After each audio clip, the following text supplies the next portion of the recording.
올해 2분기가 마무리되는 시점에서 가장 높은 상승률을 보인 섹터는 뭘까요? HMM을 중심으로 한 해운 섹터일까요? 아니면 두산중공업을 중심으로 한 원전 관련 섹터일까요? 물론 이런 섹터들도 크게 상승했지만 천천히 우상향 곡선을 그린 섹터가 있는데요.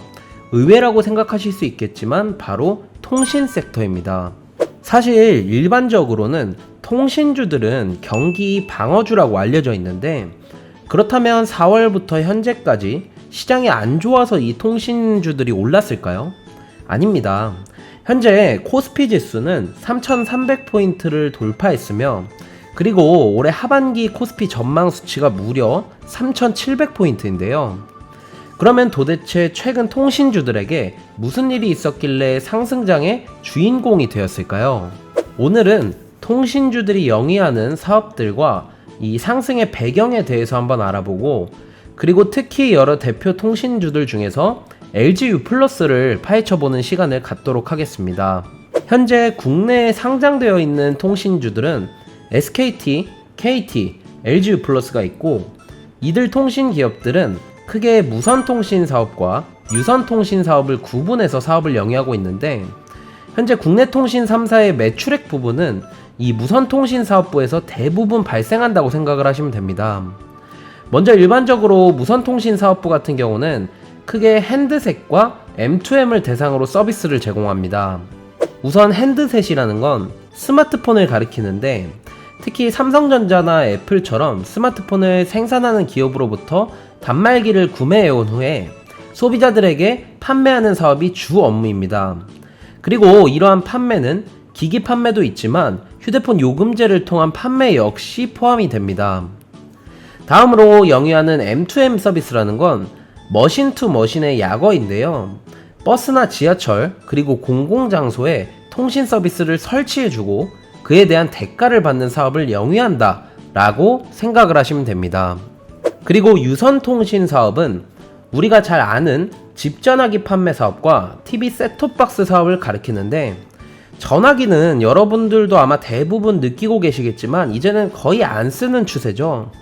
그리고 TV 셋톱 사업 같은 경우에는 최근에 넷플릭스나 추후에 출시될 디즈니 플러스 같은 콘텐츠 기반의 IPTV에 대한 시장이 커지고 있긴 하지만, 앞서 살펴본 이 무선통신 사업에 비해서는 한없이 작은 사업 영역입니다. 그런데 사실 지난 몇 년간을 보면은 통신 3사는 무선통신 사업 부분에서 크게 성과를 내지 못하면서 주가가 지지부진했는데, 그 이유는 바로 이 ARPU가 감소했기 때문입니다. 통신 섹터를 공부하는 사람이라면 이 ARPU라는 개념을 반드시 알고 있어야 하는데요. 여기서 이 ARPU라는 건 번역하자면 사업자의 서비스가 가입자당 평균 수익으로 이 가입자 한 명의 특정 기간 동안 지불한 평균 금액을 산정한 수치라고 생각을 하시면 되는데요. 내가 약정 기간 동안 내는 돈의 평균을 뜻한다고 보시면 됩니다. 쉽게 이해하실 수 있게 예를 한번 들어볼게요. 어떤 앱 개발자가 앱을 개발해서 총 수익이 100만원이 발생을 했고, 이 앱의 사용자는 500명이었다라고 가정해보면, 여기서 ARPU라는 건 총 수익인 100만원에서 전체 사용자인 500명을 나누니까 2,000원, 즉 이용자 한 명당 평균적으로 2,000원을 지불하면서 이 앱을 사용한 것입니다. 따라서 이 ARPU가 늘어난다는 건 각 통신사의 가입자들이 고가 요금제를 사용을 했거나, 혹은 통신 서비스 이외에 추가적으로 이용하는 서비스의 금액이 늘어났다라는 말이니까 기업에게는 이득이 되는 거고, 반대로 ARPU가 줄어들었다는 건 가입자들이 저가 요금제를 사용하거나 통신 서비스 이외에 추가적인 서비스를 이용하는 금액이 줄어들고 있다는 뜻입니다. 이 로직이 이해가 되셨다면 지난 몇 년간 통신기업들이 이 ARPU가 감소한 이유는 다들 잘 아시겠지만 요금제를 선택할 때 많이 들어보셨던 이 선택약정 할인과 공시지원금 제도 때문입니다. 지난 2014년에 단말기 유통구조 개선법이라는 게 통과가 됐었는데, 이건 선택약정 할인 제도의 할인율을 인상시키고 공시지원금 상한제를 폐지한 게 주요 골자인데요. 이 법안을 설명드리려면 너무 복잡하기 때문에 쉽게 설명을 드리면, 결국 이 법안이 시행이 되면서 선택약정 할인율은 계속해서 올라가게 됐고, 특히 2017년에는 정부가 취약계층 요금 감면 확대까지 강요하면서 각 통신사들의 ARPU는 계속해서 우하향하게 됩니다. 그래서 지난 몇 년간 통신사들이 힘을 못 냈던 이유가 여기에 있었던 것인데, 그런데 최근 이러한 흐름이 바뀌기 시작했고, 심지어 이러한 규제가 작년부터는 완화되었는데 동시에 ARPU 등급 역시도 오름 추세를 보이고 있는데요. 그 이유는 앞으로는 통신요금제를 변경할 때 이제는 정부의 허가가 아닌 신고를 하기만 하면 되는 법으로 바뀌었기 때문입니다. 이 법안은 요금 인가제라고 해서 이 제도가 약 30년 만에 폐지가 된 건데, 쉽게 설명을 드리면 그동안 통신사들은 새로운 요금제를 출시하거나 혹은 요금을 인상하려고 할 때 정부의 인가를 받았어야 했었는데, 지난 5월부터 이 제도가 폐지되고 이제는 신고만 하면 되는 신고제로 전환이 된 것입니다. 즉 정부가 규제를 하기보다도 통신사들이 자율적으로 경쟁을 하도록 허용한 것이죠. 따라서 지금 당장 통신사들이 갑작스럽게 요금을 인상하기에는 무리가 있지만, 장기적으로 봤을 때는 요금이 인상될 가능성이 높아졌으며, 그동안은 인가제였기 때문에 각 통신사마다 가격대가 얼추 비슷했다면 이제는 허가제로 바뀌면 이 통신사들끼리 가격에 차등을 둬서 요금제를 출시할 가능성이 높습니다. 그리고 이건 자연스럽게 ARPU의 상승을 만들어낼 것이다라고 예상을 해볼 수가 있겠죠. 여담으로 이번에 정부가 이런 결정을 한 배경에는 아마도 현재 각 통신사들이 돈이 없어서 5G 장비 투자 같은 걸 못하다 보니까 정부가 추진하려는 5G, AI 같은 산업의 속도를 향상시키기 위해서 기업들의 물꼬를 좀 틔워주기 위한 게 아닌가 싶습니다. 여기까지 간단하게 정리를 해보면, 통신사들은 크게 유무선 사업을 영위하고 있고 지난 몇 년 동안 정부의 규제로 인해서 ARPU 등급이 낮아졌다는 걸 알 수가 있습니다. 그리고 앞으로 이 통신주들이 정부의 규제에서 완화되면서 조금 더 성장할 것으로 예상을 해볼 수가 있는데요. 개인적으로는 이 가운데서 LG U+를 탑픽으로 보고 있고, 크게 두 가지 이유가 있습니다. 첫 번째는 무선 부문 수익 비중이 다른 통신사들보다 높기 때문입니다.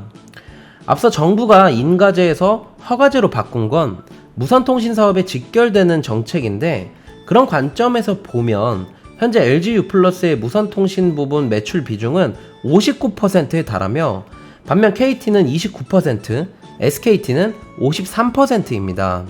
수치만 놓고 보면 SKT 역시 높지만, SKT 같은 경우에는 조만간 분할 이슈가 있기 때문에 자회사로 두는 기업들의 재평가 논란이 있는 만큼 본업도 본업이지만 이러한 자회사들의 영향을 많이 받을 것으로 예상이 됩니다. 따라서 이러한 관점에서 SKT를 제외하면 KT가 남는데, KT와 비교했을 때 LG U+는 거의 2배에 달하는 만큼 추후 무선 사업 부분에서는 LG U+가 가장 두드러지게 부각될 것으로 보여집니다. 두 번째로 LG U+를 탑픽으로 꼽는 이유는 바로 최근 핫한 U+ 아이들 나라 때문입니다. U+의 아이들 나라라는 서비스는 IPTV의 서비스로서 2017년에 출시했으며, 출시와 동시에 맘카페에서 폭발적인 호응을 얻으며 입소문을 타고 빠르게 성장했습니다. U+ 아이들 나라는 아이 맞춤형 서비스로 동화책, 베스트셀러를 읽어주고 영어학습 콘텐츠를 제공하면서 부모들의 홈스쿨링 수요에 완벽히 부응했는데, 그 덕분에 올해 1분기까지 동사의 IPTV는 순증 가입자 1위를 기록했다고 합니다. 특히 책 읽어주는 TV는 700여 편의 베스트셀러, 아동문학 수상작 등을 동화 구현과 목소리로 녹음하여 완성도 높은 영상과 함께 들려주는 서비스로 책 읽기를 좋아하지 않는 아이들도 얼마든지 책 읽기를 즐길 수 있도록 해주기 때문에 부모들은 집안일을 하는 동안 자녀가 즐겁게 책을 읽을 수 있게 해주는 해당 프로그램을 적극 사용했고, 현재 이러한 U+ 아이들 나라는 누적 이용자 수가 무려 4,300만이 넘었다라고 합니다. 그에 더해서 기존에는 영유아를 대상으로 한 서비스가 주력이었지만 이제는 초등교육까지 커버하게 되면서 학부모들의 선택의 폭이 커진 만큼 이러한 서비스에 대한 수요는 더 늘어날 것으로 보입니다. 그리고 만약 이러한 두 부면에서 꾸준히 우상향을 기록한다면 만년 3위에 랭크되어 있던 LG U+는 조만간 2위로 그리고 1위를 탈환할 수 있을지도 않을까 하는 생각이 들기도 합니다. 오늘은 최근 경기방어주의 성격으로만 알고 있던 통신주들, 특히 그 중에서도 LG유플러스의 투자 포인트에 대해서 살펴봤는데요. 앞서 살펴본 투자 포인트뿐만 아니라 조만간 몇 년 뒤면 저궤도 위성을 활용한 인터넷망이 전 세계에 보급이 될 텐데 그땐 또 LG유플러스가 어떤 역할을 하게 될지 궁금합니다. 오늘 영상이 도움이 되셨다면 좋아요와 구독 부탁드리고요. 영상 하단의 링크로 클릭하셔서 입장하시면 장중에 브리핑과 종목에 대한 리딩 같은 것들을 진행해드리고 있으니까 많은 관심 부탁드립니다.